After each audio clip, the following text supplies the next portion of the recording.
Hi అండి, నమస్తే. నేను శ్రీలత. పురంకిస్ గార్డెన్ ఛానల్కి స్వాగతం. ఇక్కడ మీరు ఏంటి శ్రీలత చేస్తుంది అనుకుంటున్నారా?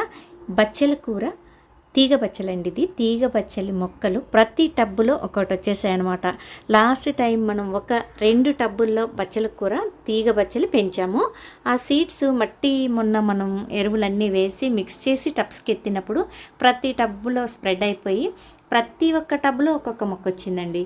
అన్ని టబ్బుల్లో నేను ఇలా పీకేస్తున్నాను. ఎందుకంటే ఎన్ని పాదులని పెట్టుకుంటామండి బచ్చల కూర.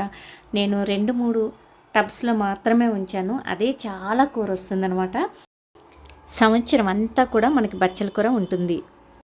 మొత్తానికి ఇదైతే ఒక సర్ప్రైజ్ అండి. నిజంగా ఒక టబ్లో 2-3 మొక్కలైతే రాలేదు. ప్రతి టబ్లో ఒక్క మొక్క పెట్టినట్టుగా వచ్చిందనమాట ఈ తీగ బచ్చలి.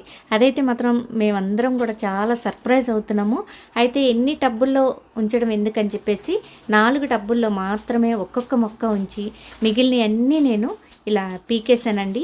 మనం నైబర్స్కి ఇచ్చుకోవచ్చు, తెలిసిన వాళ్ళకి ఇచ్చుకోవచ్చు, వాళ్ళు కూడా పెట్టుకుంటారు. బచ్చల కూర అయితే హెల్త్కి చాలా మంచిది కదా. ఫుల్ మెగ్నీషియం ఉంటుంది. కిడ్నీ సమస్యలన్నీ దూరం చేసుకోవచ్చు. ఈ షార్ట్ కనుక మీకు నచ్చితే తప్పకుండా ఒక లైక్ ఇవ్వాలని కోరుకుంటున్నానండి. అలాగే షేర్ చేయండి. ఛానల్ని తప్పకుండా సబ్స్క్రైబ్ చేయండి, ఫాలో చేయండి. Thanks for watching. నమస్తే.